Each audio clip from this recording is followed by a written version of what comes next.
Only fix it, let him fix it, and then tell him to tell us what the trickle charger, the proper like process and all those things, what we need to do.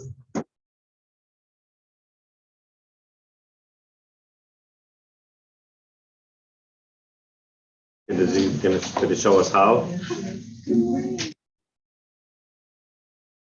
Okay. How you doing? Thanks. How you doing? I'm wonderful. Are you good? Okay.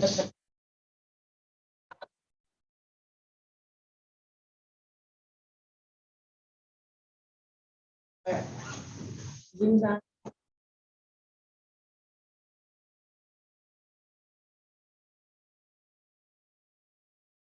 Good morning.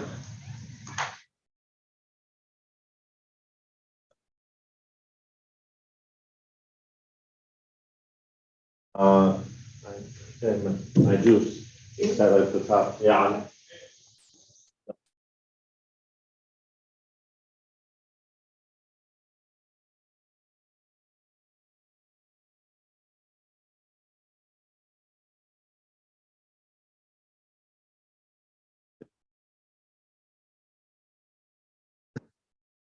Good luck to him. The locksmith said he's at a job. He's going there right after.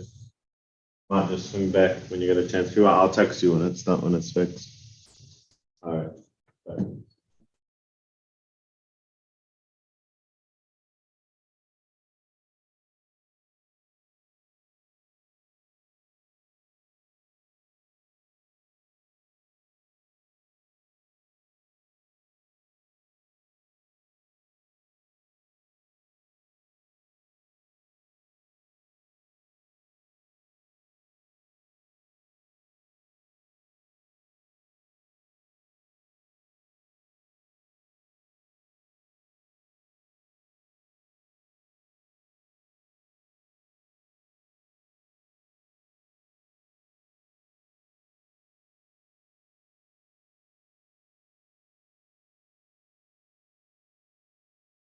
Wait.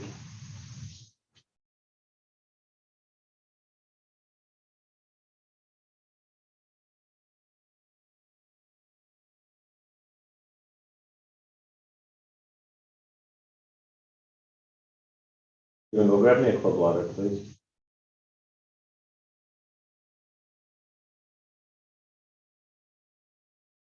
Yeah. I'm so excited for the whole thing. Thank you. When is it starting?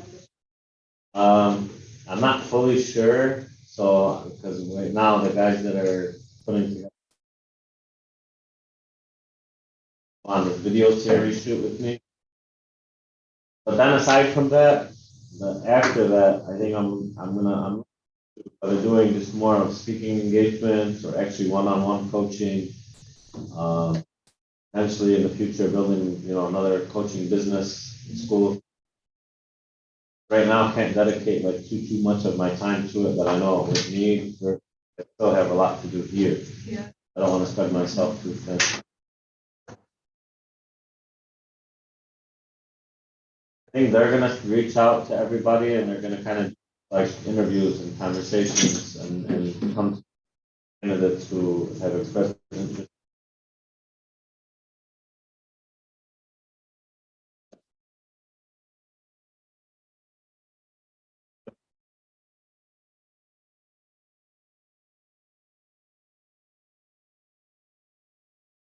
Although you do a really good job of that. So that's how we always feel. Remember, growth is uncomfortable. Yeah. So when you feel the uncomfortableness, know that this is probably something that's good for me. Feel those moments like, oh, I'm kind of uncomfortable. That's when your brain is kind of telling you, be comfortable, stay relaxed, don't do it. But it's with.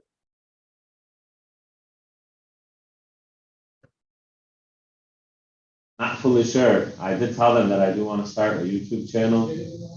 So, because the thing is, I want to do these things. I kind of want to do a little bit more like exposure and speaking more, not just here, opening it up a little bit more to outside of here. I'm just not an expert of understanding like how to. So like I hired them where they feel like they have the plan and the vision for me to to open that up for me. So I'm not so sure if that's gonna include, like, obviously like Instagram and Instagram Reels, but YouTube channel. So they're gonna kind of come to me with a little bit of like their vision and content, and then I'm gonna do what I do.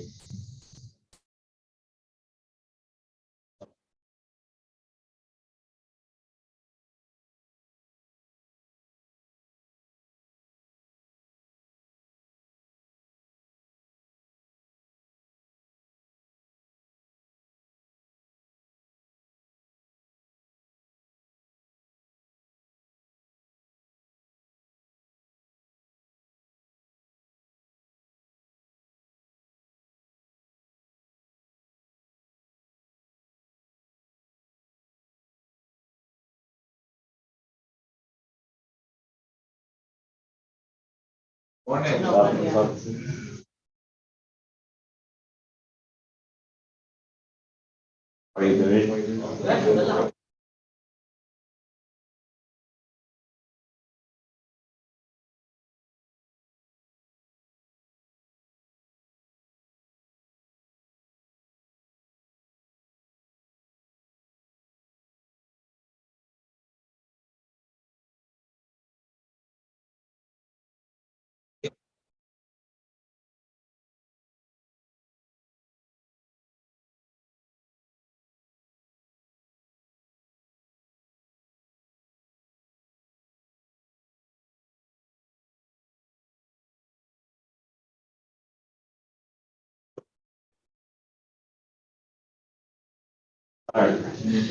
Recognizing it.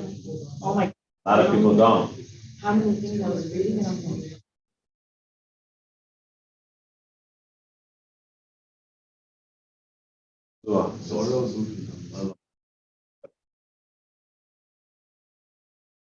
Towards the end, it tells about how when you read this book, at this stage you're gonna.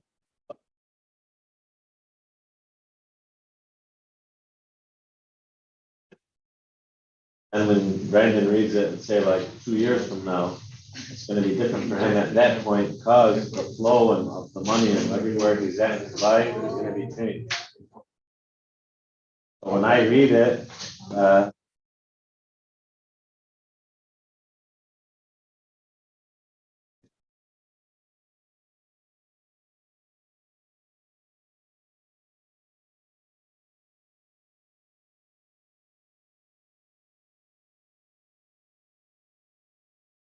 7 remedies, right? For me right now, I do majority of them. I've been doing now for quite some time. A couple I can get better at, like golf, tennis, never ending battle. I like alhamdulillah, I do some of them. But then I think of myself in my 20s, I did none of them. yeah. So they changed through time. I mean, even if they really need as much.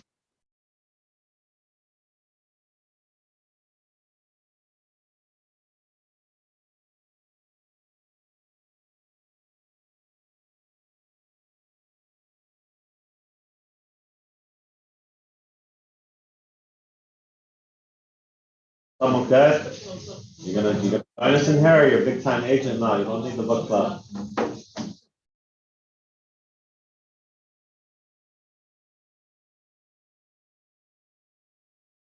I was reading, I was laughing, so I remembered when I was 17, I had like a scholarship. Money. So I didn't. I went and bought a bunch of fake purses and stuff. And my car was stolen.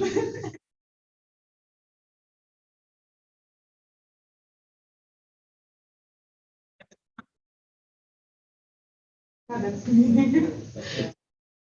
It's so incredible. yeah. And these stories were thousands of years ago and they apply today. Almost seems as if, I guess we started the book club because we're sharing stories, so we'll start. I guess it seems as if it's like almost magical.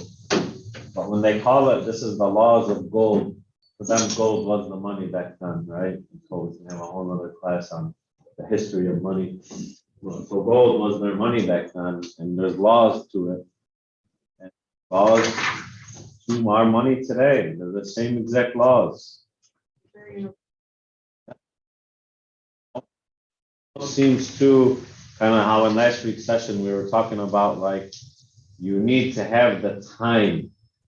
You need to have the experience. It can't just come to you, boom, one shot, done. You're gonna go through these things. And why the book is so helpful is that at least as we go through it, we understand the plan and we understand the law. But we'll go ahead and we're gonna get started. Let's start with page 55, the tale of 7 remedies for a lean purse. Who wants to tell us what's the first remedy?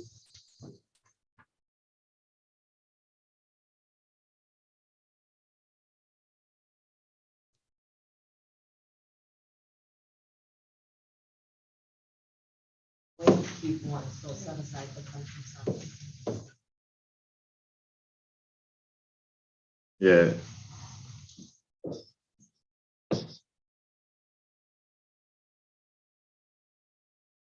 How do you fatten the purse? 1 out of every 10 is mine to keep. And you know, there's other books these days, like we just got one actually, it was about a couple of years ago, but KW gave it to us. It was a book, it was called Profit First. And it was teaching, when we run our businesses, everyone factors in their budgets and they're like, pay this for that, we're gonna pay this for this. First, say, how much profit are you gonna make? Count your profit almost as an expense. No, I'm making 30 grand a month profit. So that's what I need to have first. Before I pay anyone else, I'm taking my profit first. It's almost the same thing. So 1 out of every 10 of anything comes in for you. Put it to the side. Did anybody start doing that now? In the last week, did you put 10% to the side? Good. How did it feel? It's all good. Huh? You don't really feel it. Like, Right, but it's gonna happen. It's gonna happen. Nobody else? well, I've been. Yeah. What do you keep your time? Savings account. Sometimes savings account? Yeah. No, because no checks, no debit card, no. I mean, these days with a good bank, it's so easy to transfer it in and out to your checking account, but it should stay in your savings account. And then the only time it's ever gonna be used is for that. Tell us what the second remedy is. To control the spending. Your favorite. Of our favorite. Exactly, Fatman. Let's talk about that for a while. Now, if you guys think back of our 10, so if I'm gonna write, we got 10, right? 10 is our whole. How much of our 10 should our expenditures be?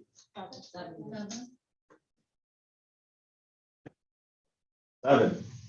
Now, so we want to live off the 7 of our 10. Is everybody understanding this? No, yes, you guys got it? Well, if I make $100, 70 can be used living expenses.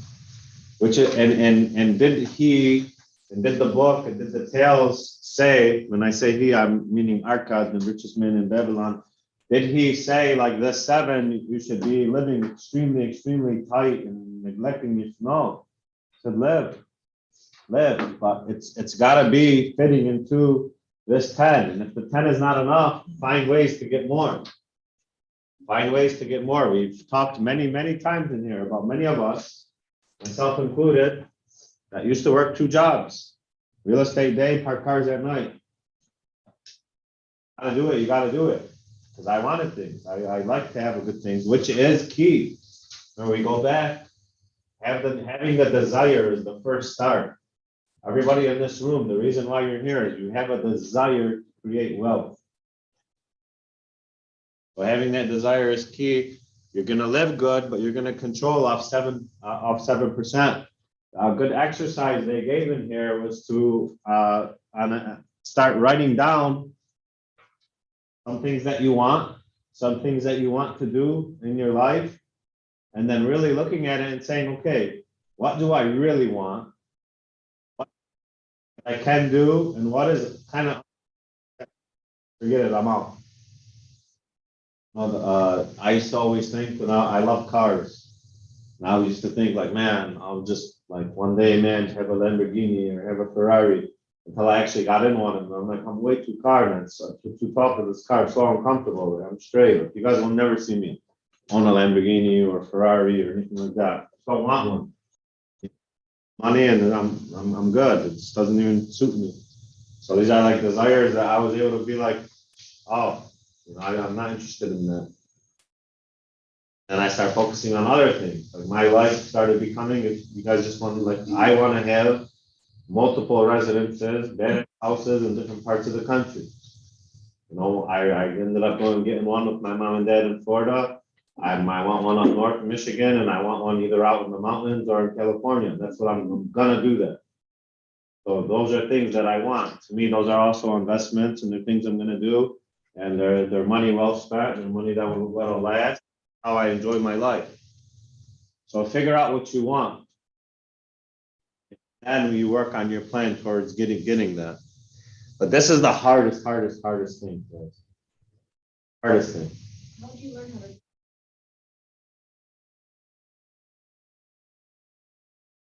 By understanding that, by having some of these things I thought that I wanted were no big deal. No, by really true story, guys. By one of my dream on my wrist to have it, that I probably could have bought it a long time ago, but I started getting really conscious about owning my money, and then finally getting it and understanding it. It's a lot. It's not even a big deal. But alhamdulillah, I love it. I'm proud of myself that I achieved it. Not a big deal. It used to be about like clothes and things like that. You get them, they're not a big deal. It's so much more rewarding to understand that like I have wealth. Like I have this in the bank, and my family is protected, and I can do things for the people I love. And when the community calls on me and they want help, I can give them the help. No issues, no strain on my heart. I can give. It's worth so much more that you start carrying yourself through life with more of just like a purpose of, I just want to have this security and save what's mine and what I've earned, and don't feel the need to have things. So the things are a little bit overrated. Now, and the lesson is you guys are gonna all have to learn that and experience it yourself if you haven't already. For your young guys, you're gonna go and you're gonna want that nice car. By the way, on the topic of vehicle, and to me, us in our industry, having a nice clean vehicle is part of our profession. That's a part of like your work equipment. You all should have a nice, clean vehicle. And your car it's an investment. It's actually tax deductible 100% for your business. But having a nice vehicle for your business and for us in our industry, you should have. Because you guys are going to pull up on listing appointments. Trust me, the sellers are going to look. Are they driving a clean, respectable, nice vehicle? And to them, if they do see that, that's a sign that you are successful. That's a sign that they can trust you and that you know what you're talking about. Oh, so that's not a waste of money. I'm not telling you to pull up in a Lambo. That's a bad thing. That'll hurt you. Pull up in a nice, clean, respectable vehicle. And, it doesn't have to be over the top crazy, but just nice. And I keep emphasizing clean. These things they notice. It's the same thing like with our attire. When we show up and we present ourselves to them, how we are groomed, how we carry ourselves, has an impact on them. For the most part, everybody here does a really good job with that. But it's the losing of the desire. That's how I do it. Because you can want so many things. Notice the people who have major spending problems They keep buying stuff and buying jewelry, and buying clothes, and buying and buying and buying and buying. And that alone is the answer that what they're buying is not enough. Like it's not doing nothing for them. It's not providing them any value. Otherwise, they would buy something and they'd be, oh my God, this is everything I ever wanted. I'm good. So control it and clean it up. Like I know right now, if I wanted to take an hour to myself and just go through my credit card bills, I would eliminate so many things that I don't even use. So $9.99, $12.99. I think I have like 4 different credit reporting companies at $9.99 to $12.99 that all do the same thing. I just got to go through and eliminate 3. Time and effort to do that. Moving on. Anybody want to add anything on that?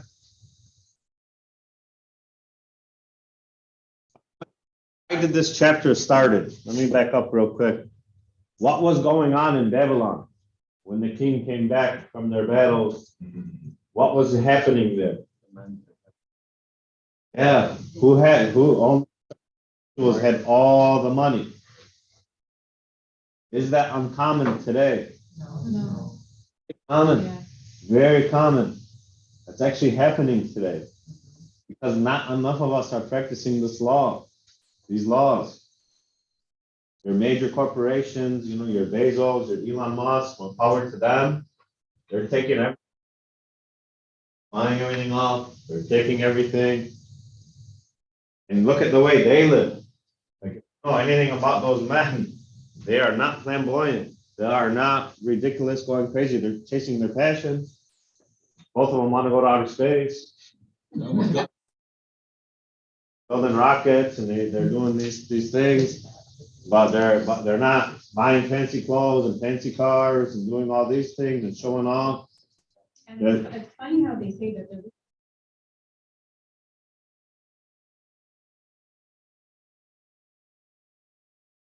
And it's their money working for them. Yeah. They're putting it in vehicles that are working for them, preserving itself, and paying them back. It's a natural part of the law. The thing is, everybody can do it. Some choose to, and some not. Very confident you guys are going to. So the third remedy.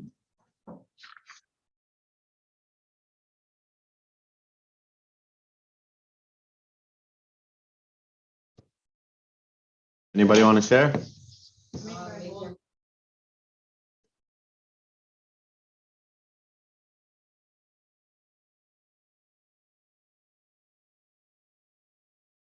Yes.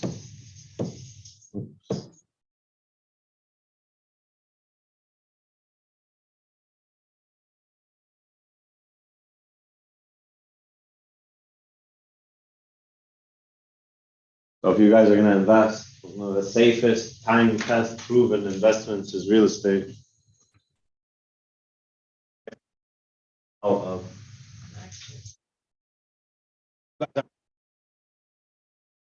that's what kills me when agents come up to me and ask me, really, do I know like a financial advisor and I want to put it in a 401k? Come on, are you serious? My own financial advisor tells me you don't need me. Buy real estate.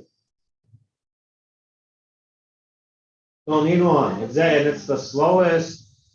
I follow this guy, Chris Crone, on Instagram. A lot of similarities. He's just doing stuff on a, much wider scale than me and talking on Instagram. Talking about if he invested, I think it was $200,000 into a 401k versus taking that money and putting it into real estate, the same return over 40 years was like $2.5 million difference from the income he would receive in real estate, plus the appreciation of the property value versus a 401k.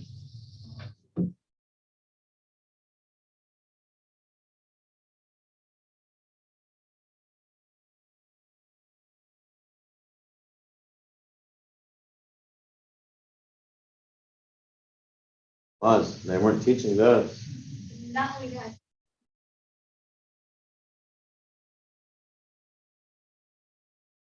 I, in a more like conscious manner. So I think like the word. change.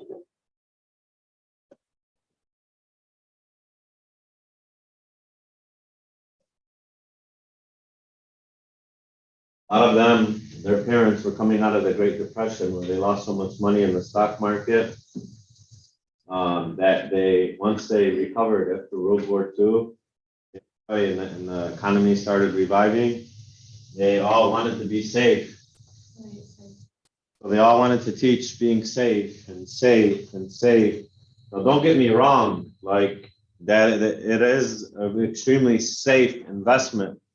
But going back to what we talked on a little bit last week, first off, it doesn't pay you income per month that you can actually take and put in your pocket like investment properties do, rental properties. And then when you're gonna cash out tax-free after you're 65 years old, yeah. Sure, you're 65 years old plus, right? Nothing to it. You might be in the greatest shape in your life. To me, like, but you know, a number that really your real age is how you think and how you feel and how you act. But like you just, let's be real, you wasted a chunk of your life. That these investment properties that can start multiplying for you, where that income is coming in, either you're paying that debt down so you can have all of it if you finance, which you should. A whole other class we will teach in here is using leverage to buy these properties. Meaning if I have $100,000, instead of cash, $100,000 property, I can go and get, we'll call it 4 with closing costs, with 20% down, I'm gonna get 4 properties. Now I got 4 working for me. Yes, I'll use the loan from the bank instead of just 1 and start paying them down. That's another class, yes. I just had an investor.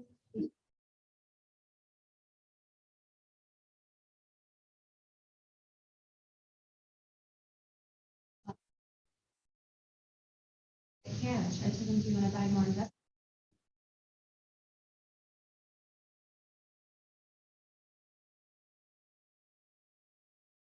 Yeah, Down payment. you're the expert. You gave him great advice. He should get at least 3. You should tell him, let's have a goal to get 3 by the end of the year. Challenge. I'm sure you can. You gotta keep some money for the. Listen, one thing I believe, don't really, it's not like a faith-based like market center, but I believe everyone in the room declare themselves as Muslim. But all really religions would teach this as well. I believe like if you ask God, ask Allah that I'm ready, I got my money ready, I want to do this, you say it, you proclaim it, and I'm ready for this opportunity, guaranteed it's gonna come to you. Done this my whole life while I've been aware. I've said, this is what I want. I have this much in the bank. I talk to God probably like 20 times a day. And you guys should too. And I say, this is what I want. I'm ready for it. I'm not gonna force it. You tell me when it comes to me, I'm gonna know. You let me know, and it's gonna happen. All we have to do is be ready for it. And being ready for it means, okay, how do I get ready for it if I wanted to buy an investment property? One, I have to have my tax return. I have that down payment money. Once you have those 2 things, you just make the intention and say, I want it, it's coming to you. The opportunities are always coming. You know, when I see people lose money is when they force it. Now I have to have it now. I need like patience. Ask for it and watch it come. Also, too, if you, when you open,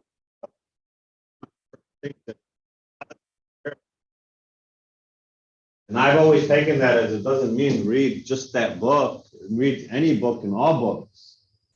I found like magic in books. So educate yourself. Yes. Don't let anybody else interpret it for you. Exactly. What it says. Exactly. Like Read it you yourself. talked about that in the beginning. Like you guys are going to read this book now, and it's going to mean something to you. Guarantee you, in 2 years from now, things are going to change in your life. You read it again, it's going to mean enough. Circle back and remember the lessons. So third remedy is make it multiply. Make it multiply.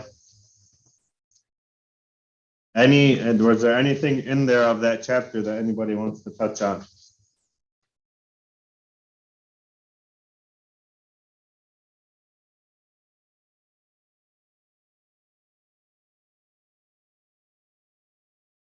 Wants to share the fourth remedy?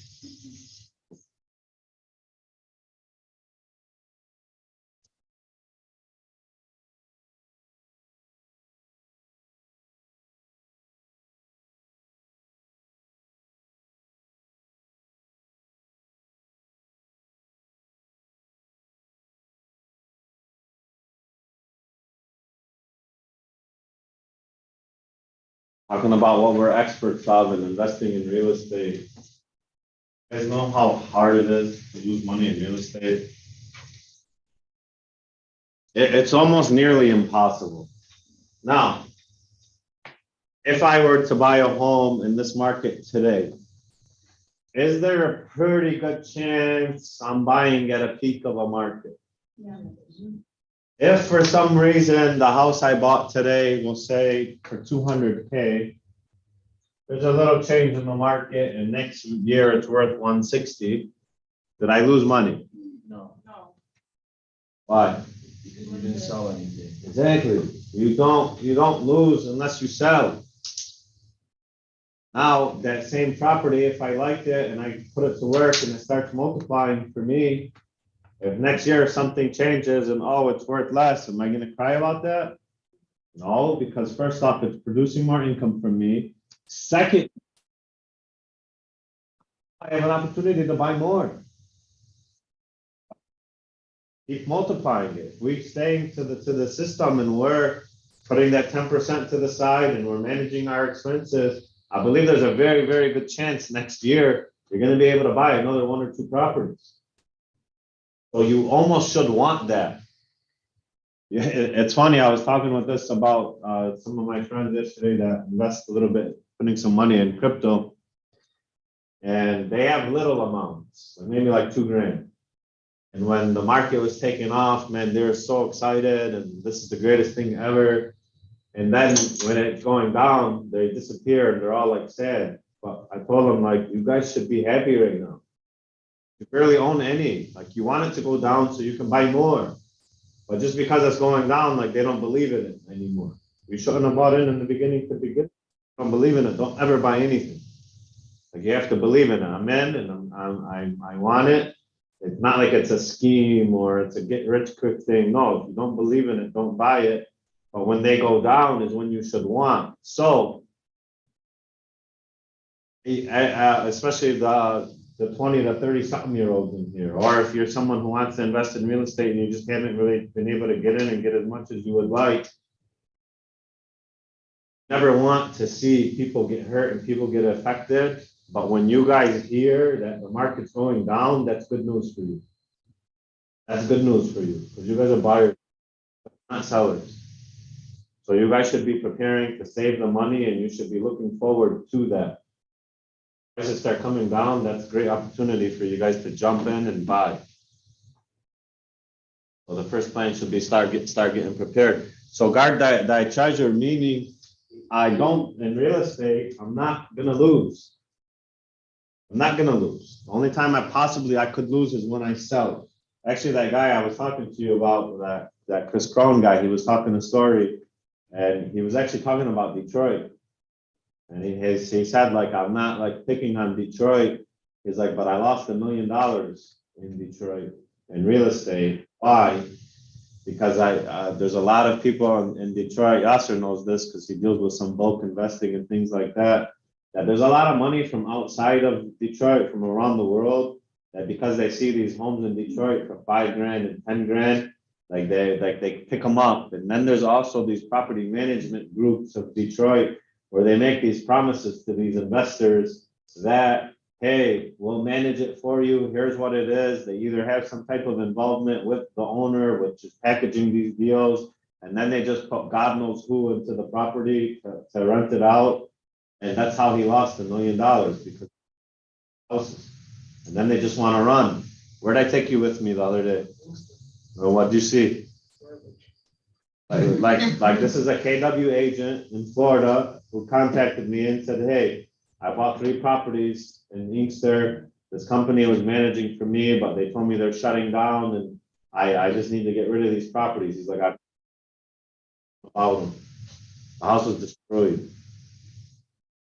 The house was destroyed. Did he guard his treasure? He never even house. You guys start doing that and just throwing your money elsewhere because someone told you it's a good investment and promised you were going to get X. Oh, that's not following this law. We're not going to do that. I've so many times. Why don't you buy in Detroit? Or why don't you buy here? I'm like, my saying is always, and listen, I work and sell majority of my work is in Dearborn and Dearborn Heights, Western Wayne County. That's where I'm going to invest. Even if I'm getting 8% return because I'm paying a little bit higher in taxes than 15% or 13%, I don't care because it's safe. I know I'm buying the community that I live. I'm right around the block. If they need anything, I know the people. If you guys ever know my tenants, I actually almost undercharge them just so they can, I know they're going to be comfortable paying me. They're going to stay there for a long time. When you guys invest in real estate, you lose money when the tenant leaves. Because every tenant, when they leave, I don't care how clean they are, you're going to have to repaint, you're going to have to do the carpet, you're going to have to maybe in Dearborn Heights, another C of O every time they leave. That's when you lose your money. So you want the tenant to stay as long as possible. Like I'll look for tenants that they might think they're going to live here for the next 20, 30 years. My plan is I never want to sell. My plan is as long as it's giving me money, think about the 401k conversation. If I have like 10 properties, I build up from 20 to 40, which you guys all can, 10 properties, and they're giving me 1,500 a month, at 15,000 a month. I think pretty much everybody in here, you know, I don't need to do anything anymore and I got $15,000 a month coming in. I think we can all live on that. Would you agree? The 401k is not going to do that for you. But the stipulation. Study carefully before you invest, and invest only where your principal is safe. So it can't.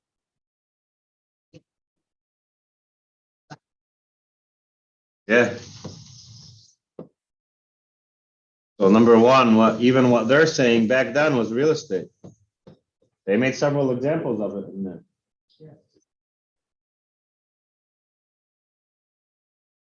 Now that's about your own home. So we'll go to that. So the 5th remedy. Like, what about buying land? Great. Like on the outside? Now, yeah, land is an outstanding investment opportunity. However, does it produce income on it? How is it's farmland? Yes, it does. Now, circle back. Are you the expert of farming? No. Are you going to lease it out to someone who is? That's what the whole conversation is going to be around. Unless you tell me that I'm an expert farmer and I'm going to set up the business there that's going to do the farming and build the crops and sell the crops, that's a whole nother business, right? We just talked about 2 investments. One is the land, the other one is the business, which is the farm. So they're both great, but unless whether we have a dwelling or a commercial or business, a store, whatever it may be, that you can instantly lease out and get producing cash flow, multiplying your gold, then not as good as an investment. Oh, there's development going on in the area. Instead of that money, it's equal to almost being sitting in the bank. However, I'm sure it'll appreciate case and your money is in the bank.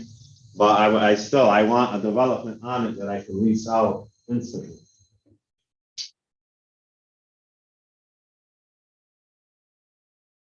So the 5th remedy, as Stephen pointed out, make your dwelling a profitable investment. This is an interesting topic. and debatable in many ways. His main point in here to me was don't rent. My key to wealth, you're not a renter, you're an owner. So that to me was point number one, was we don't rent. Don't rent, own, which we know, right? See, this book hits really, really good and hard for us because we're in this industry. You guys agree? Secondly, he's talking more of the law of when you own something, the peace and security that it brings to your family is huge. He considers that a law. Now, this day and age, you're going to hear a lot of question and talk about your primary residence, and you shouldn't pay it off because the interest is deductible on your taxes. I disagree with that. My best advice to you guys is work your best to pay your home off. I want it clear, because to me, your home is an expense. Now imagine we were talking about the 7 out of 10 for your expenditures, right? Have no mortgage payment. Now the 7 of the 10, either you have a choice to make. How comfortable can you live with that 7 of the 10 if I don't have a mortgage payment, which I believe everyone here would agree, anyone's probably biggest monthly expense, personal expense, would be their mortgage payment, correct? Most people don't have car payments more than their house payment, although I know some that do. But and that's gone. Now you can live off your 7 out of 10, but if you could still live at the same standard that you provided for you and for your family. So now you're not saving 1 out of 10, you're probably saving 4 or 5 out of 10. How fast is that money going to grow? To me, pay your home off. Pay your home off as fast as you can, and I believe back then he was talking about that too, owning it outright, and not only making it a profitable investment because you have that asset worth a lot of money. It's always going to stay to the side, or you can start saving a lot more money as well. Additionally, we always hear and we always talk here that your home is your greatest investment, right? Who hears this line? Well, to me, your home is a mandatory, your greatest expense. Why? Say I own my home, it's free and clear, it's worth $500,000. When am I ever going to see that 500K? Myself.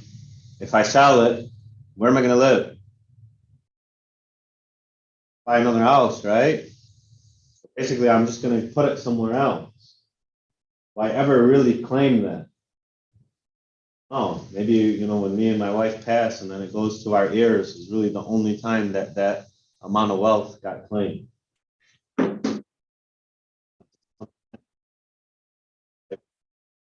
Intention on ever doing that because it's not part of the plan. So your home is your greatest initial expenses that does create wealth that you'll probably never see, but your children will, because you're always going to need another one. That makes sense? Given this advice to some of the agents in here that I absolutely love, and I think I don't know if you took my advice, but you took a lot of my advice. Nana is probably the greatest person in here that takes my advice, and it's helped them out a lot already. But your first primary home also be your first rental property. I spent on that one because I made so much money on my first home that I took half of it and put it into a bigger home, so I didn't really take anything. The other half I bought an investment.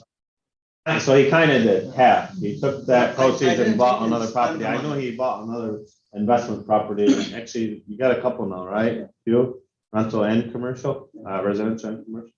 He's taken my advice. He follows it and he rolls with it. It's working for him. your first home, so a lot of times we say it's a starter home, right? So because it's a starter home, usually you're getting into it and you didn't have to put too much money down and it was kind of affordable. The next home you buy, all you gotta do is save up 20%.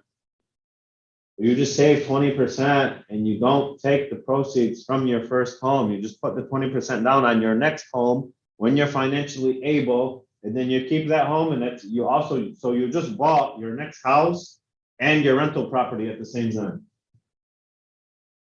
That's the greatest advice I could ever give you guys. That's how you start yourself. So instead of if you sold that home, right? Let's say you sold that home, you took that money, you put it down on the new house. Now you have the new house, great, but you don't have an investment property. Why wouldn't you just do them both at the same time? Keep your home. Mike, can I ask you a question? Yeah. You mentioned earlier, you said paid off. Yeah. So this one, you're talking about your principal resident, not your investments, or did it apply for both? Question. This applies for your principal residence. Now with your investment property. I think I'm gonna do another class on investment property strategies for financing and also paying them down. What you would wanna do is have a goal and a strategy initially for how many do I wanna have. And the way that you do that, and actually Gary Keller teaches and talks on this, is Gary Keller, he teaches us to create what he calls our freedom number. Freedom number is like I was talking about that 15,000 a month. How much money do you need coming into you clear per month with no debt? That essentially you could say, I don't need to work anymore. I'm just gonna go be free and live my life. This should be a goal for everyone. So this is like a goal of mine. But my freedom number is a lot more than 15,000. A lot of things and I want to give and help and do a lot. So anyways, find your freedom number. Then when you know that freedom number, you start thinking, okay, how many property businesses that I need to own that passively can feed me this number that now I can go off into the sunset.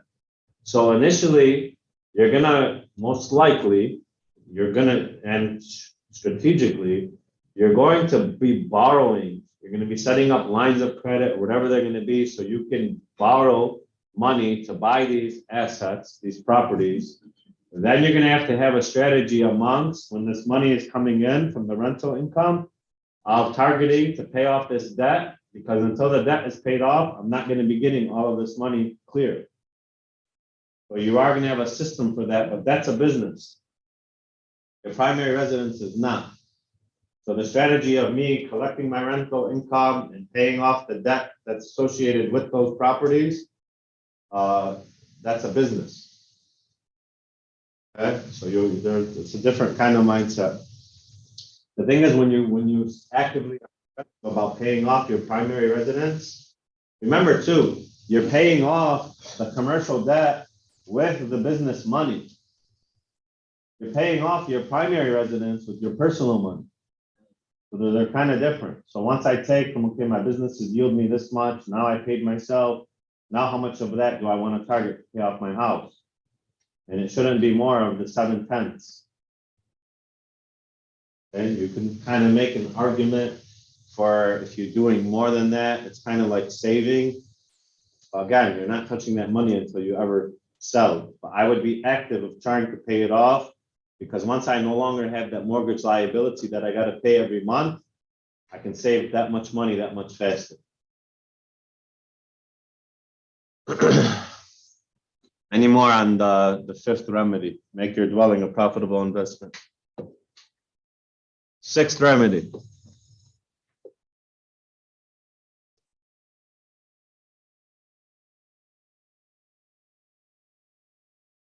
Who's got it? Sure, future Can you repeat that for me, Dwayne? ensure of future income. I think we kind of just talked about that, right? What are some examples he uses?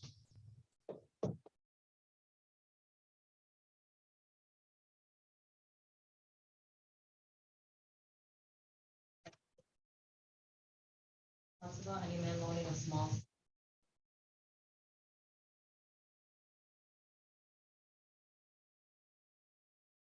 I can make, again, going back to religious discussion of collecting interest. Very, to me, two different types of that. Now, personally, I have not ever lent out money and earned interest on that return,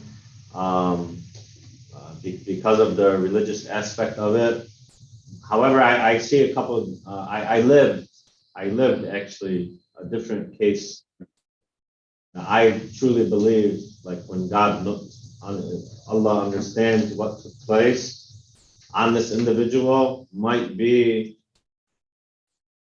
understanding. So when the housing crisis took place in 2008, everybody was losing their home. I met a gentleman named Robert Abraham, and what he does is loan money, and considers himself a Muslim.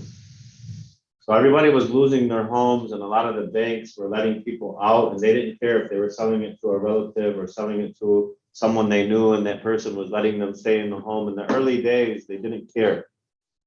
So what Robert Abraham would do, let's say they owed the bank $200,000 and they were losing it, and the bank would agree, okay, it's only worth 70 now, we'll sell it to someone for 70.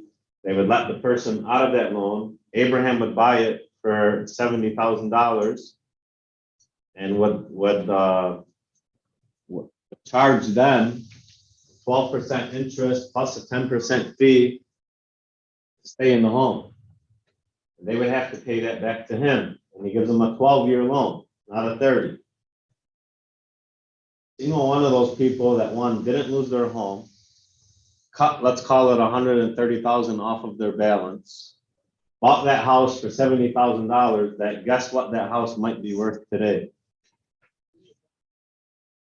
4 times as much.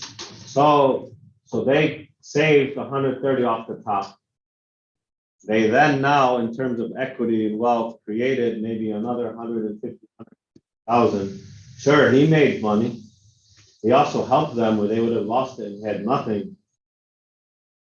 That type of scenario debatable. What were interest But only rates? God will be the one to rule. What were interest rates back then? So back then, when the housing market crashed, you could only if you were A1 paper, 20% down, you couldn't. That's the only way you can get a loan, and they're about 5.5%.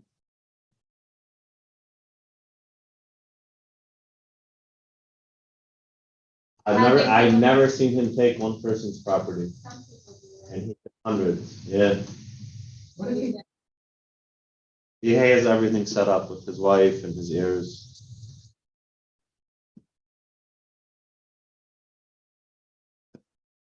Business. That's what I'm saying, I don't think that making money is.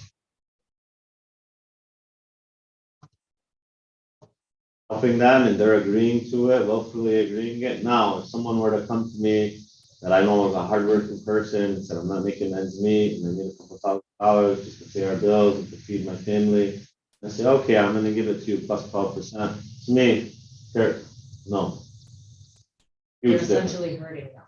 Right, instead of that, once it's more of a business opportunity and both parties are benefiting through creating wealth. But anyways, that's only for God to decide. But that's kind of what they talk about here in the book. So your own, you guys decide what you want to do. I'm just saying, me personally, I've not done that because of that reason. However, I could see it in kind of both lights, and especially when you start learning about the halal loans or borrowing the money from FHA, from Fannie Mae, and they're just putting something on paper that's saying you're understanding that this is like fee when it's the same interest that they're paying and they're just disguising it. Come on, man, like who's smarter than God? That's what they think. They think like pumping. Like you're not changing, you're not tricking God. Like he knows your intention. Like words don't even need to be said. He understands what's in our heart. So very debatable, but to each their own. You guys do what you feel is right inside of your heart for you. And I'm not one to judge. You guys make that decision. I had a client come to me the other day and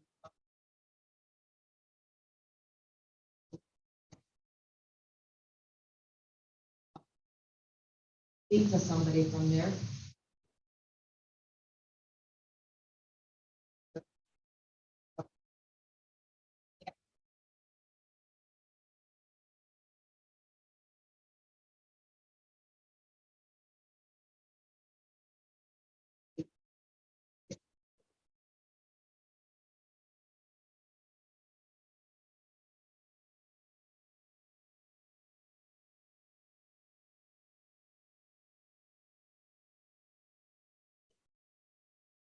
Are Muslims, but the person is.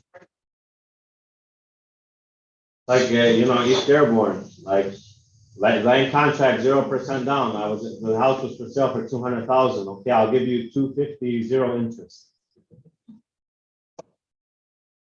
Twice, like I just don't get. I don't like. For me, I'm not understanding it. Again, to each their own. If that's what makes them comfortable and they sleep better at night, to each their own. Some people don't know that interest. I'm like, I tell them upfront, I'm like, same or more than interest. I go, pay attention to everything in there. Because No, yeah, they because you think go to they're the not bank paying. that charges standard, you have your very minimal fee, and then they're earning their interest versus huge fee, no interest. Debatable. However, I think in here, guys, we're talking about making investments on the sixth remedy that are gonna produce you the income. Circle back, what are we experts of? Are we experts in loaning money? We're experts in, except for, Doreen and possibly Brandon soon. We're experts in real estate. Real estate is all you need, guys. Real estate will do that for you guys.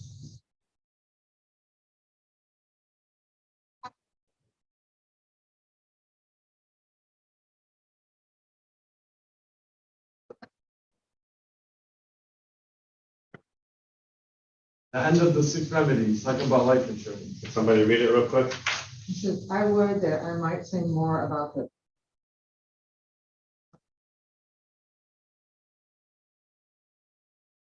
whereby many not trickling some regularly. Talking about insurance. The aggregate making a handsome sum for the family of each member. Oh, yeah. Wow. Yeah, that's life insurance. No, he's saying, I believe in the future, we're gonna see this. Incredible. He kind of says though, like he himself isn't really gonna enjoy that, but knowing that his family. Oh, yeah, one of the first things all of us should do as well, as soon as you start having a family, get a policy. Relatively low fee, do it while you're young and While you're healthy. young. Yeah, do it while you're young and healthy, and so it's very inexpensive, and just know that I pass, it's left. And my boys, I think they know this, every trip I go on, before every time I leave, I swear to God, I have a notebook and I'll make sure I update all my passwords. I write instructions. If I die, do this and here, go to this bank, call this person. So I already have it all done. Why do I do it? Of course, so God forbid something happens to me, they understand the plan and they know what to do. But it makes me enjoy my time more because now I'm free. I'm not worried. Like if something happens, they're gonna be confused. They're not gonna know what to do. It's gonna be a disaster. It's all organized. So being organized gives you guys peace of comfort too for your family. You can relax, have that there. Good. The worst thing, you'll never love anyone as much as you love your family and your children and your kids. There's a different type of love for those who haven't experienced it yet. That when you know like they're fine, it makes you fine. So that's very important. Seventh remedy.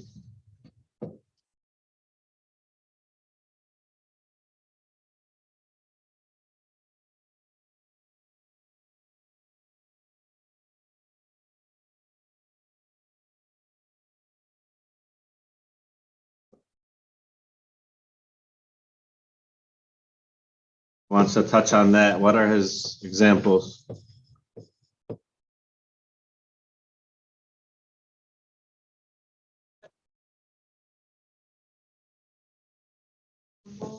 Definitely, you have to be precise as to what you want.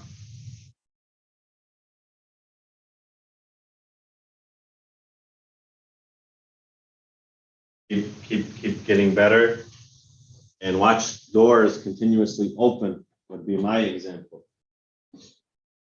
In our industry, one of the things, a couple of the things that I love about our industry, there is no limit. Now, everyone in here can get a phone call that you're gonna sell something and it's gonna make you over $1 million commission right now, boom. It just happened. There is no limit to it. So you have an already. Now, what's gonna limit that and put potentially some type of ceiling and some type of cap on it is how competent are you? How competent are you? How much did you learn? How much did you improve? Love the example of and mortgage license. He's increasing his ability to earn 2 ways. Everybody in here has that. Put your license here. Profit sharing model. Increase your ability to earn by you refer somebody to come in. That's going to create some passive income for you. Any other examples? Any lessons on this?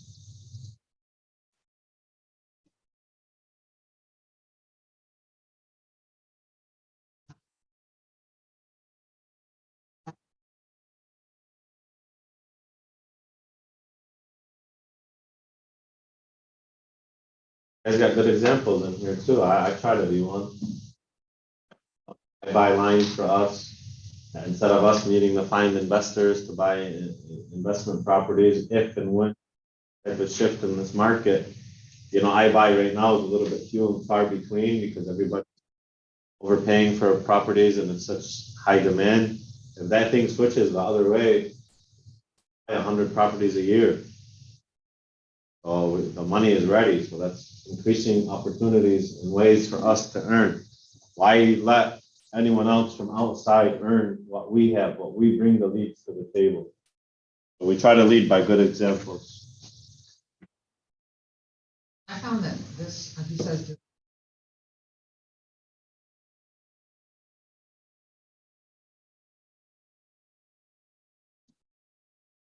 Yeah, that was number 2, right? no, this is in this.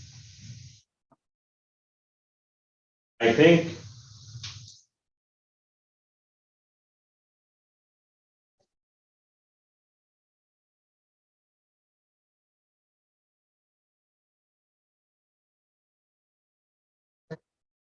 you know what? Let's read together because I believe there's.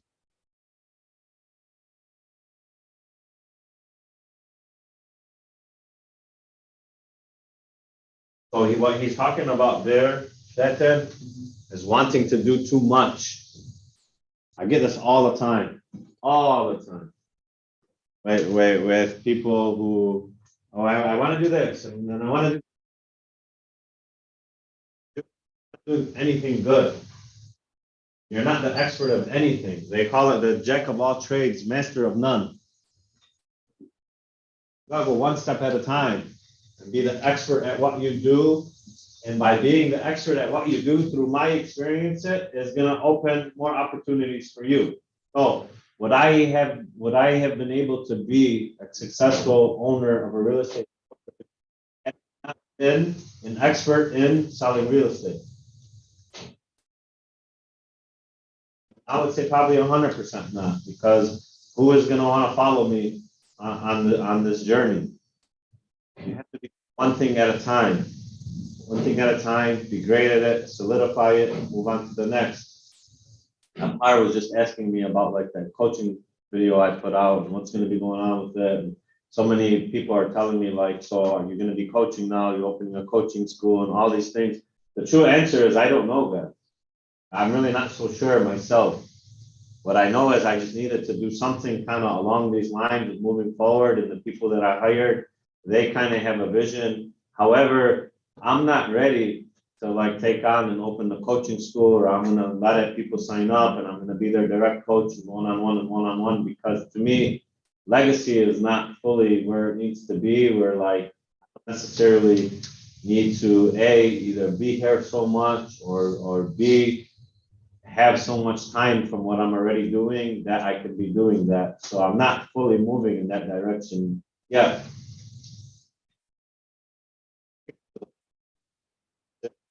Right? Learning about it, but I'm not fully moving there because I have to finish what I started. So that, I think that's what he's talking about with those desires, so many different things.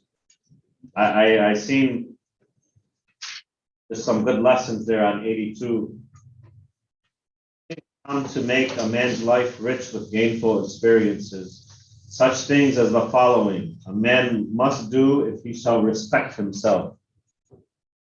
He must pay his debts with all promptness within his power, not purchasing that for which he is unable to pay. We've all probably bitten off a little bit more than we can chew, and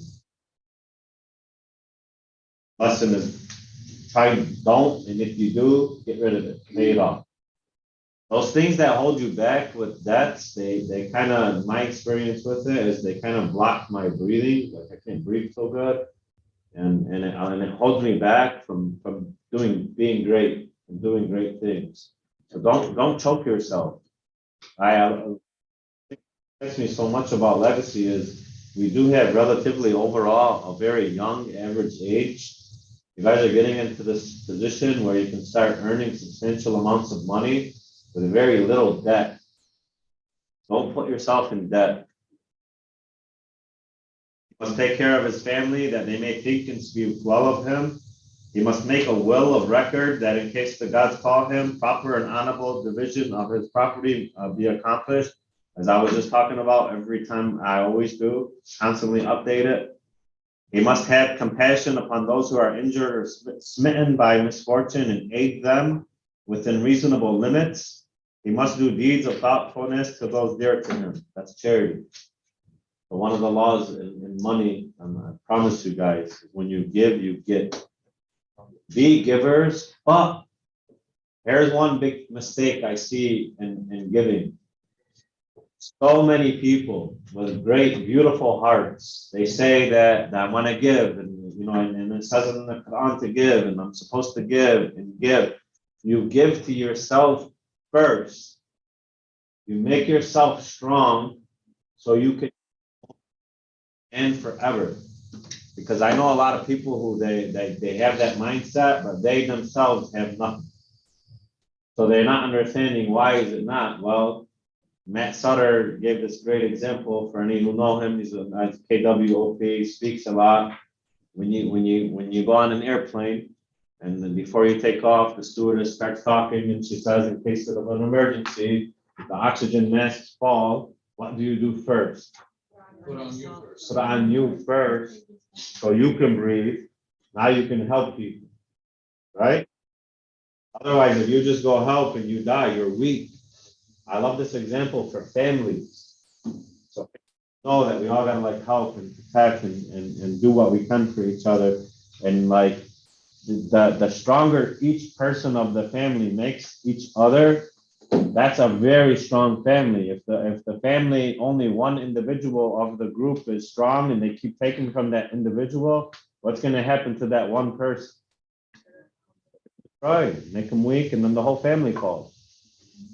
So that family, if they're not bringing their share to the table, they need to leave that strong one alone, let them be strong, and then so that person can help all of them. So that those are some great examples right there.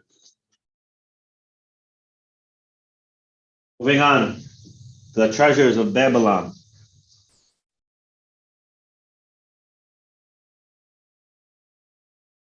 It's a great story about Arkad passing his wealth on to his son.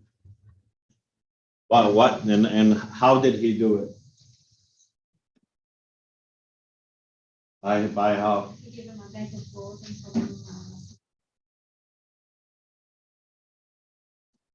Yeah, why would you think he didn't want to just give him everything? See if he can handle it, like if he. That's when babies are all messed up. They don't know what to do with their. Yeah, well, because it's against the laws of money that he knew if it just comes like this instantly, without any work, without any time, without any effort, without any lessons, was he gonna be able to manage and keep it? No, he wouldn't. He knew he wouldn't. And we see it time and time again. Those who just get handed everything, work for it, it just goes to them, they're gonna fumble it.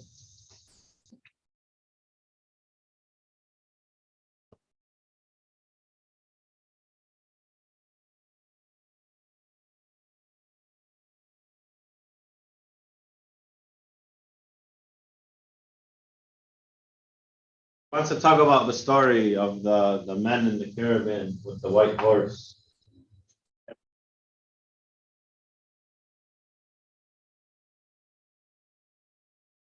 Isn't it incredible how like some things never change? And I want to warn you guys, as you guys start, posting your clothing pictures and becoming successful and doing the things that you do, you're going to be approached. You're going to be approached by a lot of people. Some people talking about, let's go do this business together, or I got this idea, let's do that.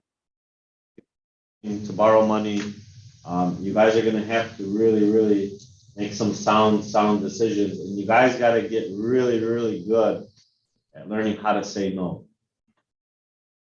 Lola, you wanna give any thoughts on that? Because you're one. Lola's a very, very successful in our community, and she probably gets approached daily, and understanding when to say yes and when to say no is very, very challenging. Like, you got any advice for the room?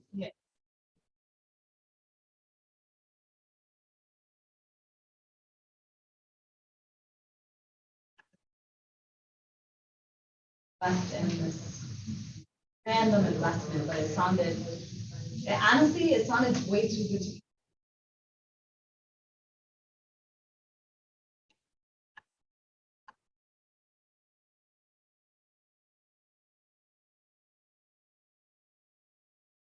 What did I tell you though? I said you are a expert of Title. someone's coming to you and talking about a title opportunity or even real estate. Maybe, however, it wasn't that. And at the bare minimum would pull her away from what she has. Alhamdulillah, she has our office. Our office is not a small group. It's a big group, that's a big business. There's a lot going on. So maybe my conversation with her is understand, in my opinion, you're already blessed. Blessed with legacy. Like legacy is gonna keep growing. Like I'm not stopping. So like you don't really need to keep looking elsewhere. Stay focused, in all the time. I mean, I don't think there's a week that goes by that we are saying yes here, yes here. She's one of the biggest givers I know.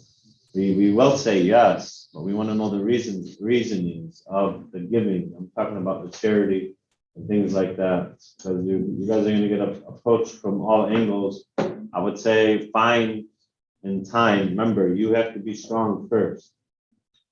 Alhamdulillah, we're strong, so we can give. Giving is part of what we do. It's already factored into our budget.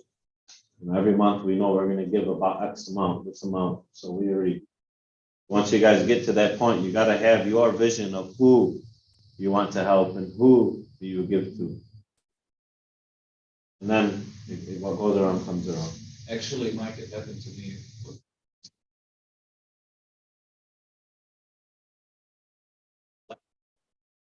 Someone added me on Facebook, so I was like,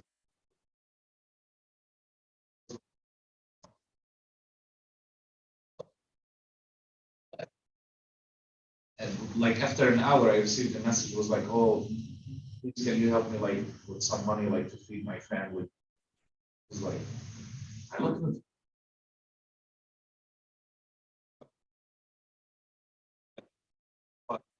at the one before, I almost like fell through it. Like I was like, I'm gonna send haram.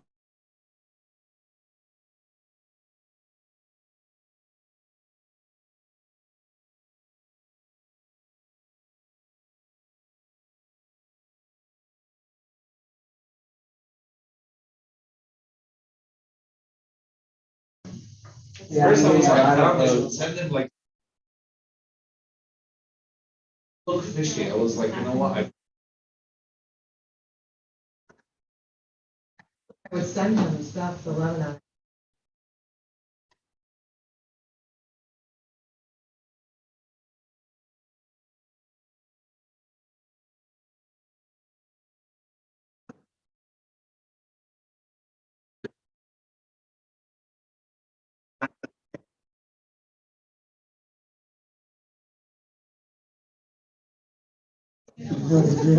Well, Uh, respect your work and your effort and your commitment.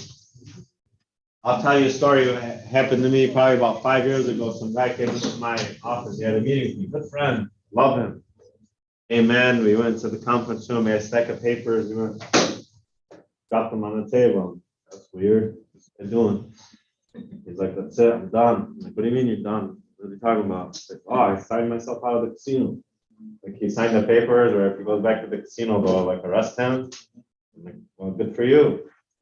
He's like, yeah, well, like wanted to ask if like you can loan me $10,000.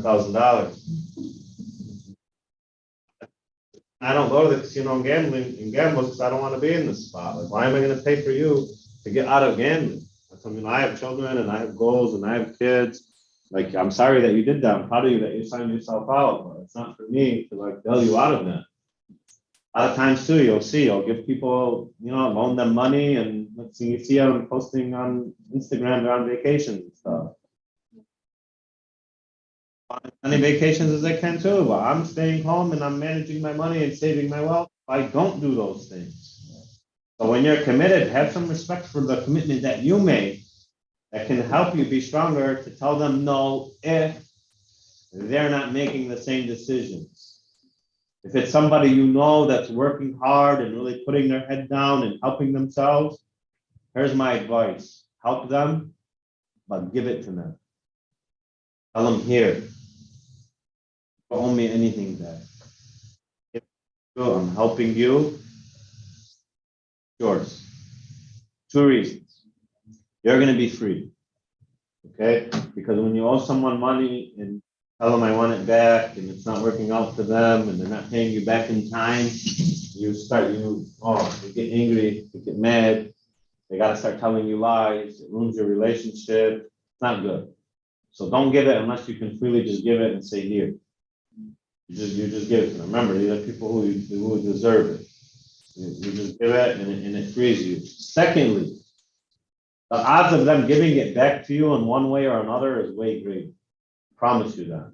Because it'll take them by storm, and they'll either be like, what an amazing person, either they'll send you referrals, or they'll want to like give it back to you. What was the third reason? There's a third reason.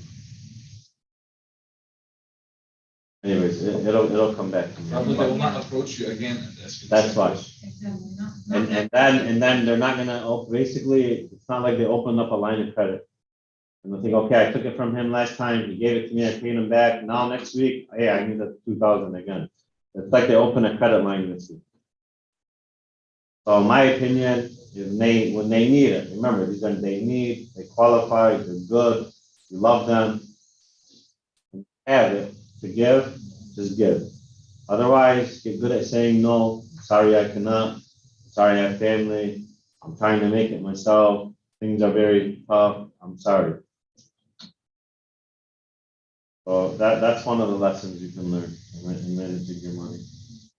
What did Mama Seer learn on his trip? I talked about it with Lola already. He opened up a business with a partner that they weren't experts in. He lost money there.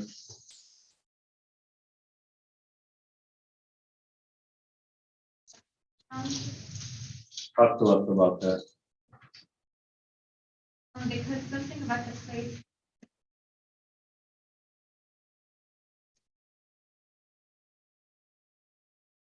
Valuable or the same value or something like that. That wisdom gold is quickly lost by those who have it, but wisdom gold can be secured by those who.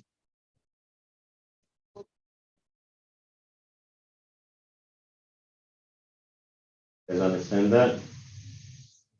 Knowledge, wisdom, learning, experience. Worth more than anything.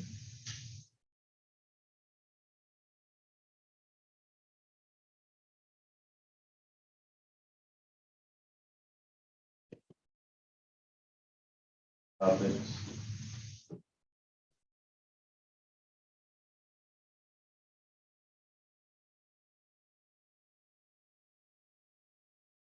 I went too fast. I rushed. So I got a call by my cousin who said, man, you gotta buy these, they're minting now. And you gotta get on it. And I was on the road. And so I just opened up my MetaMask. I went to the site and I went to buy 6 of them. So we got rugged. They call- That's in the NFT world, like getting rugged. It means they sold you something and then you got nothing. So that's a dangerous world too. So like I'll talk about it with you guys, crypto and NFTs. But why can, if you guys think of, can Mike Phillips start investing and putting some money in there? We learned of the 1 of the 10 and the 10. Where like if you have to say on a scale of what I put into that, like what pieces of the 10 do you think I put there? 1%, if that. Yeah, even probably a piece small, little. That I got rid of, like I had like pretty much 0 personal debt. So comes in, I can pretty much play with almost all 10 of them. So I really aim heavily to reinvest in this business and this place and these, invest in real estate, and then I can start putting a little bit in these future projects that I think are good.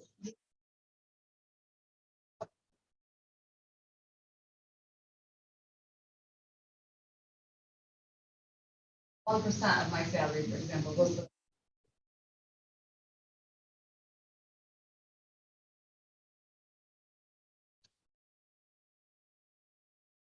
Baby steps. Having a plan. Because if you don't have a plan and you're just running and like, I got this and I heard about this and I heard about that, if you're not following the plan, then you're going to be able to throw it here and throw it there and throw it there. But if you have a plan, follow your plan first. Then I have a little bit excess. There's a guy, he's actually in our industry. His name is Ken Posick. Ken Posick was actually from our area, a real estate agent. He was doing okay, not great. So started doing videos of showing off Orlando to people. Became a hit, huge agent from his YouTube videos of showing off Disney or the restaurants and all these things. Okay. Became huge. So he's doing really good for himself now, and he's one of the coolest people you'll ever meet. Maybe I could probably get him to come in here and talk to us one day. He's down to earth, cool guy. We went and we were having a wealth building session in Toledo probably about 6 months ago. The region invited like 6 of us from here, the top producers. We went down there. So he had a very similar plan to this. But in his savings account, he would go for 30% of his income into a savings account. Then he would take 10% of that and he put it into what he called an opportunity account. Now the opportunity account for him was crypto and NFTs. That I love crypto and I love NFTs. So that 10% from his 30%, he would go there. Knowing like there's a few people in here from Nana to Ed to Lola, a lot of others that have been with us for a couple of years now that I told them to buy Bitcoin at 8 grand and they listened and some of these things that understand. I told them specifically, I don't know if you remember, tell me, what did I tell you? Don't put any money into it that you're not comfortable. or willing to accept if it goes to 0. Yeah. So we know like it might go to 0. But I'm not gonna lie, my crypto.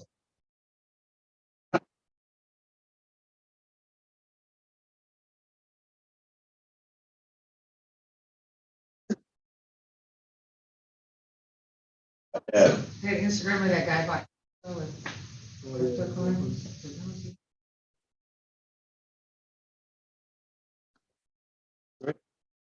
There's a lot involved in it. If you guys want me to kind of talk and take a class on it, I will, because there's a lot involved in it of understanding like the security of it, the safeguarding of it, the actually putting it to work, which they call staking of it, what NFTs are.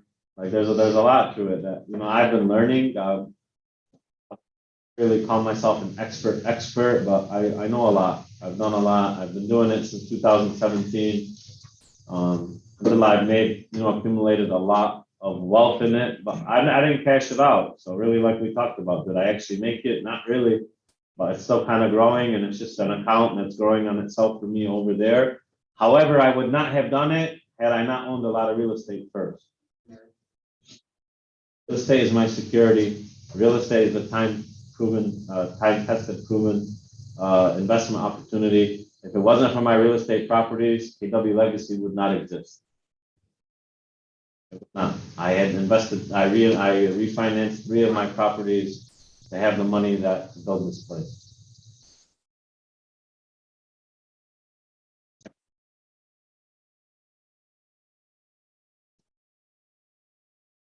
Said yes, and it's because I stopped.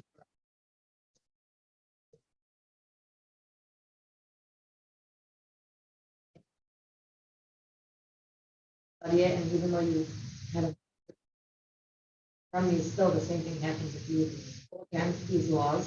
It just backfires. Because I don't do that. I don't. But he was all hyped up, and he's someone who reads about it, learns about it all the time. But honestly, has not been successful at it. So I was just like, whatever, man. I did it. I ended up losing. What did I lose? 0.48 ETH, which at the time was over $2,000. So whatever. It's not the end of the world, but it still makes you mad. Like you want to find that person that did it and just murder him. But it normally what I do is I'll actually go read and I'll learn about the projects and I'll see their website, and then I'll feel like I'm a big in my heart person. Like if I feel it in my heart and I like it, I'll go for it. If it doesn't feel right or I'm not interested in it, then I won't. And it could be good. There's so many. That's the thing about opportunity. It's just going to keep coming. So many opportunities. A lot of people that always think like, man, I missed that opportunity, or man, I missed that one. That just wasn't for you. There's another one now. There's another one tomorrow. There's another one coming. As we speak, man, I used to be able to buy Bitcoin for like a penny. Like, yeah, there's something like that right now today as we speak. Don't know what it is. Maybe God's going to bring it to you. The universe will bring it to you. Maybe you're not ready for it. Maybe it wasn't written for you. We don't know. I don't cry or waste any time in my mind thinking about those. What can I do? Focus on how can I be the best I can be today? When I get my blessings, how do I manage them? And just keep improving on that. And it's just going to come and come and come. And there's no, I'll end the class. I'm just talking a little bit with Robert. A lot of respect for Robert. He's my cousin and he's one of the hardest workers I know, and I love him. And he was talking about that kind of video that I put out, and he was asking why, why, alhamdulillah, he's telling me, you think like you're blessed and you're cool, and he knows I kind of want to just kind of start chilling and buying myself more time, and was telling me why. And I'm like, I honestly, man, I don't know. I feel like when I started this company and when I made the decision to do it in late 2017, going into 18, that I was going to do it, I just put these blinders on and put my head down and said, I'm so committed to make this happen. Like I'm gonna build the company and I'm gonna recruit agents and I'm gonna build it and we're gonna do this and we're gonna do that. And I was just so focused on it up until I would say maybe this past fall, when I started feeling like, alhamdulillah, like Legacy is pretty getting established and it's running, and like maybe, I still don't say it, but maybe like I did it. I started feeling maybe bored and almost feeling depressed. Like I started feeling a little bit depressed, maybe. I didn't have that, whatever it was, that fuel. I was just pushing me that I gotta do it, I gotta do it. So I started talking to one of my coaches, because I have 2 coaches here through KW. I have a open coach, and then I have a real estate sales coach. Telling her how I feel, and she told me it's common. She said we call it success hangover. Like you just start feeling like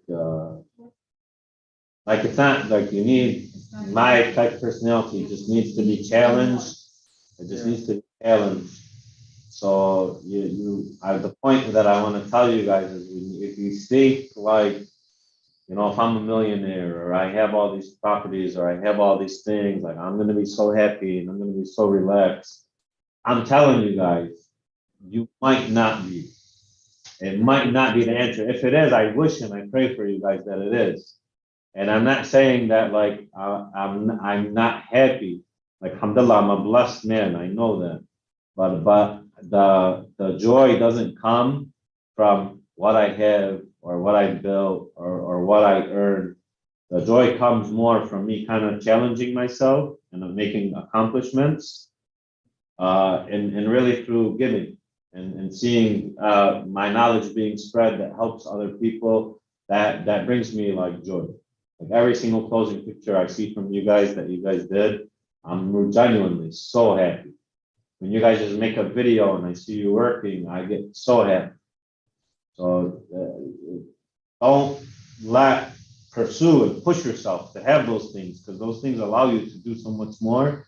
But don't get the expectation that once I have it, then I'll be happy. Because you might not be. How do you handle that? They're a big part of.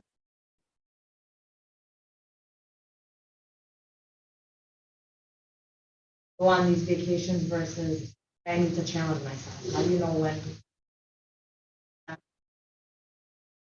For me, the vacation and leaving part, it got easy for me because I know I have help.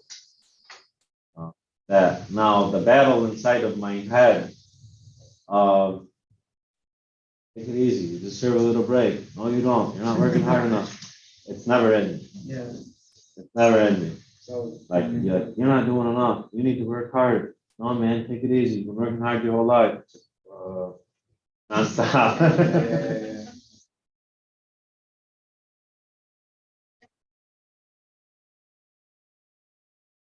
I wanted to do something else too. I believe it's never ending. That's a battle I think for all of us, the kind of that God has put in us.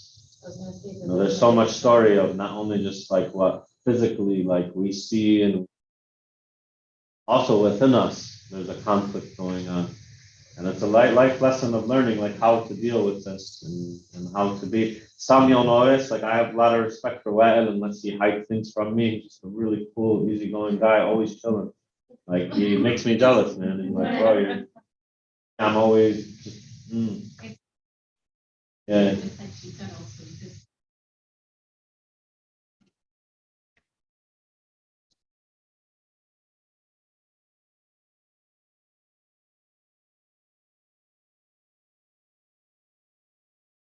that's it for me. Yeah. And they just thought, I envy that for some people. That's not necessarily a bad thing. Like if you can have that, you can. I think just the way like I'm wired as always, and that's what my coach was telling me, like you're just wired that you need the next but I challenge. mean, those are the successful people, the ones that. That's it for me. I want to do more than that. Yeah. There's always, because there's always. Typically, yes. Now with that, the only thing in that statement that I like to point out is it depends upon what you want. So like what I want and what you want, see, I can tell by your language you want to be successful, right? Of course, or I wouldn't be here today. Exactly. And with the majority of this room, that is the case. They have that desire. I'll bring out Al-Shubi. Pumped me up so much about a month ago. He got in here, it was probably like 7:45, 8 o'clock, and he pulled up right when I did. And I'm like, man, bro, you're here early. And he's like, that's right, man. I want to be rookie of the year. And I love that. Like I said, no, yeah, let's go. Like he wants something, he wants to push for it, he wants to do it. I like that. Majority of us are that in this industry. I don't if you're not, to each their own. That's the way they are. But so that's what I was kind of going through. And because I thought like I had books, if you see them, I write down, I start writing numbers of income that I wanted, and I make it come to life. And then that page changed, and then I made it more, and then that came to life. So when I was writing them, I would always say like, man, if I got that, oh, I'll be so chilling, I'll be so good. But I'm not. I didn't change anything. Remember that. I love, you know, it brings me comfort is knowing the work that I'm doing is building something that can help a lot of people and give back. So that's kind of what I just remember. Like, alhamdulillah, everything's doing good. We sent that survey out to the office and the results, alhamdulillah, for the most part are really good. So that made me real proud. So I was a little bit scared because the last time we did it, we had like 85 agents. Now we have 165. So I'm like, oh man, like these results, they might be scary. Like, alhamdulillah, they were really good. So, you know, those things make me happy. And thank you guys for that. All right, you guys, everybody have a great weekend. Thank you so much, man. Yeah. Hanawi wedding on Sunday? Yeah. See you there.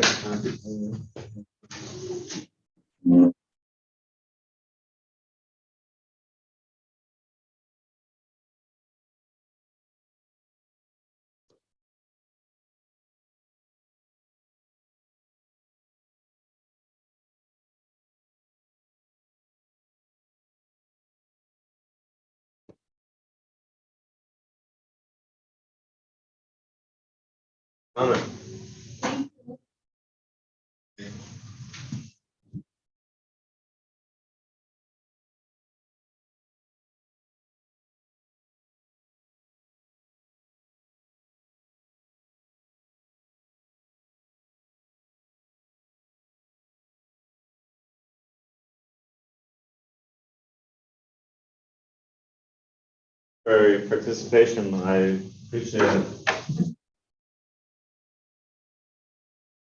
For being here.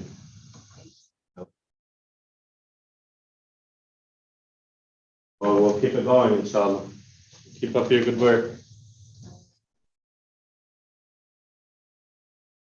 Yeah.